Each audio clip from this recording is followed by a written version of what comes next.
mengolah untuk menyimpan perca menjadi bentuk yang lebih siap untuk digunakan menggunakan pelapis, dan contoh-contoh hasilnya adalah sebagai berikut.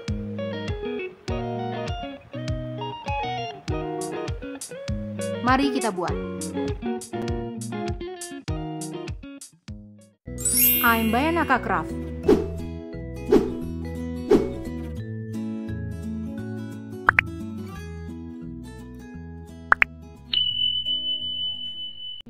Pola yang saya gunakan berukuran 15 x 15 cm.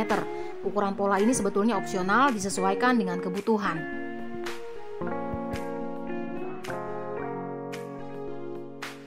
Pelapis-pelapis yang bisa digunakan antara lain flanel, kemudian kertas, yang nantinya dikenal dengan istilah paper piecing. Jika nanti akan digunakan untuk membuat produk, kertasnya harus disobek terlebih dahulu. Kemudian busa lapis atau busa angin seperti ini. Lalu kain, bebas menggunakan kain apa saja, dan dakron press. Bisa juga tanpa menggunakan pelapis sama sekali, jadi langsung dijahit. Nanti ketika akan digunakan untuk membuat sebuah produk, baru dilapisi dengan pelapis seperti kain keras berperekat seperti ini. Jadi dijahit terlebih dahulu, kemudian dipotong sesuai dengan ukuran, baru dilapisi dengan kain keras berpelapis seperti ini.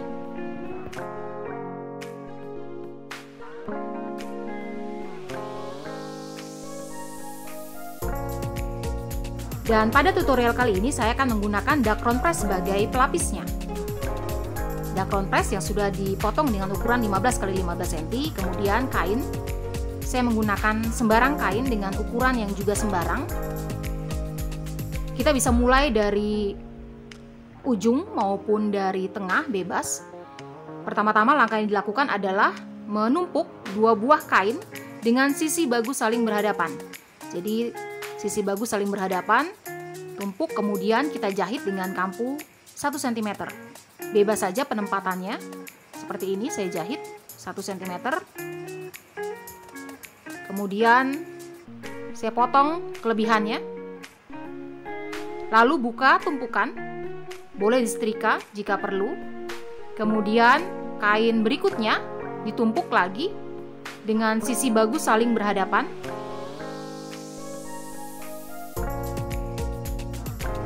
Kemudian jahit dengan kampu 1 cm. Kemudian buka kembali tumpukan. Hasilnya seperti ini. Lalu tumpuk kembali dengan kain berikutnya. Juga dengan sisi bagus saling berhadapan. Dan posisinya juga bebas, disesuaikan dengan selera. Saya potong agar tidak terlalu panjang. Seperti ini. Tidak di tepi tetapi agak masuk agar tepi dari kain sebelumnya tertutup. Jadi kita tetap harus menutup ujung atau tepi kain sebelumnya. Jadi posisinya agak masuk, kemudian dibuka seperti ini sehingga kain pink atau kain sebelumnya tepiannya sudah tidak terlihat lagi. Lalu tumpuk dengan kain berikutnya. Ukurannya sekali lagi bebas. Saya posisikan di sini. Tepi dari kain pink nantinya akan tertutup. Buka tumpukan. Kemudian kain berikutnya ditumpuk dengan sisi bagus saling berhadapan. Tidak harus tepi bertemu dengan tepi, boleh posisinya seperti ini, sesuai dengan selera. Kita akan penuhi pelapis dengan tumpukan kain dan jahitan. Boleh mulai dan bentuknya apa saja. Lanjut ke kain berikutnya. Sisi bagus saling berhadapan, seperti ini. Yang utama adalah sisi bagus saling berhadapan. Kemudian ketika menumpuk, posisi dari kain harus menutupi ujung kain sebelumnya. Jika kain yang digunakan kurang panjang, boleh digabung terlebih dahulu sehingga menghasilkan kain yang panjang. Jadi ini kan satu persatu, bisa juga disambungkan terlebih dahulu kain dengan kain sehingga membentuk kain yang lebih panjang jika tidak punya kain panjang. Sebab jika ukuran pelapisnya lebih besar, kebutuhan kain akan semakin panjang. Seperti ini. Kita akan jahit.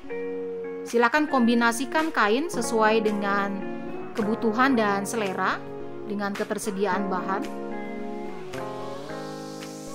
Kita tutup semua tepian dari kain. Jadi posisikan kain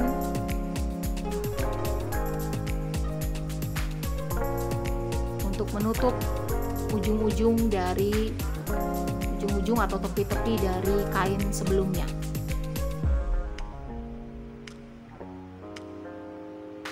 Kita akan tutup pelapis dengan kain hingga semua bagian dari pelapis tertutup.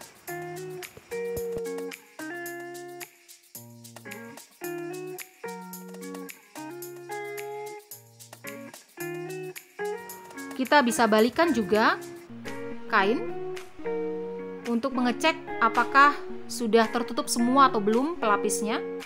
Kita juga bisa gunting kelebihan-kelebihan kain hingga bisa digunakan untuk langkah berikutnya. Bagian ini belum tertutup, ada satu bagian yang belum tertutup. Saya akan tutup dengan kain.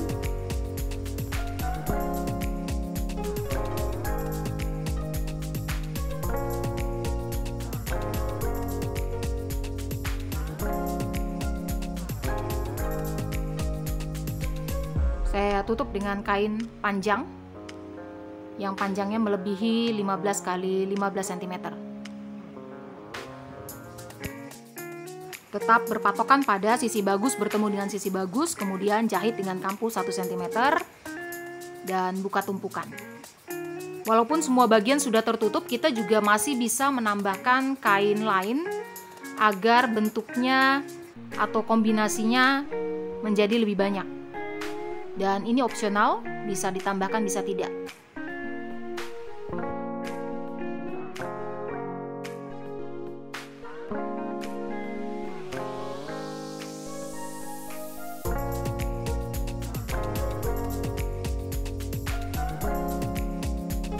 Ketika sudah selesai, kita balikan.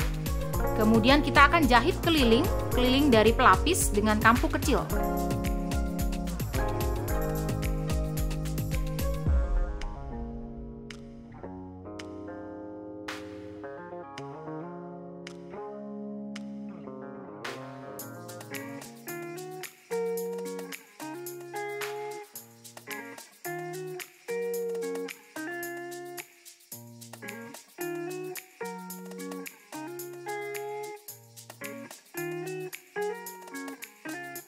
Lalu kita akan gunting kain berdasarkan pelapis.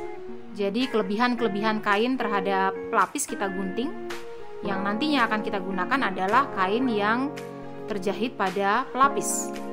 Untuk kain-kain hasil guntingan yang masih bisa digunakan, masih cukup besar, bisa digunakan untuk proses berikutnya, untuk pelapis berikutnya.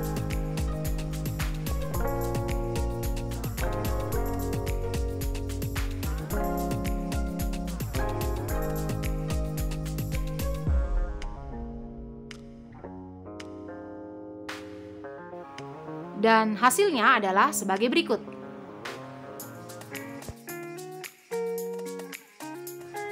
Dan berikut adalah contoh-contoh lain dalam merangkai perca menjadi ukuran 15 x 15 yang siap digunakan untuk pembuatan produk.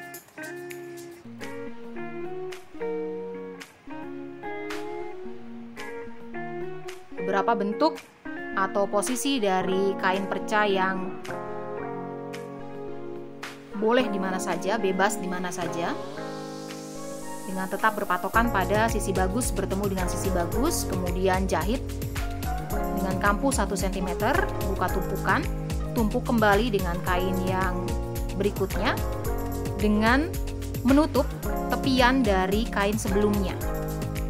Jadi tepian-tepian dari kain-kain sebelumnya tertutup dengan kain berikutnya.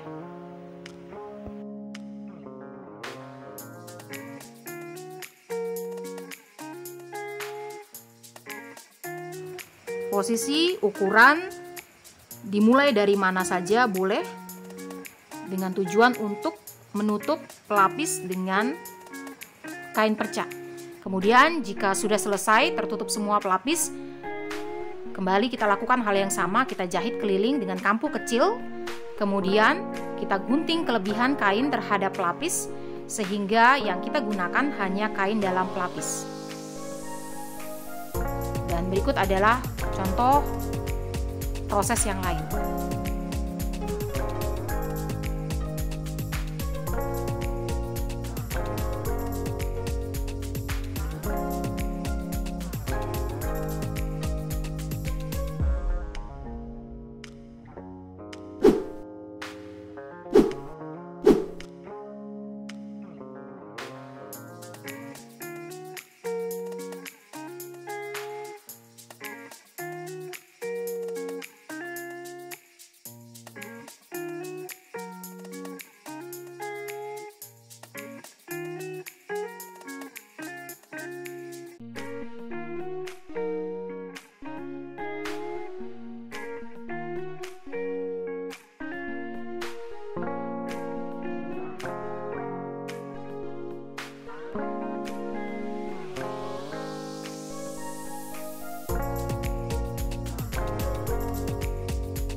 Dan berikut adalah hasil-hasil dari mengolah perca. Saya dapat 5 buah kain berukuran 15 x 15 yang sudah terangkai seperti ini dan siap untuk digunakan. Nantinya akan digunakan, kita bisa tumpuk, kita bisa gabungkan, atau bisa juga digabungkan dengan kain polos lainnya. Bagaimana cara untuk merangkainya saya akan jelaskan pada tutorial berikutnya. Terima kasih sudah menyaksikan tutorial dari Bayanaka Craft. Sampai jumpa.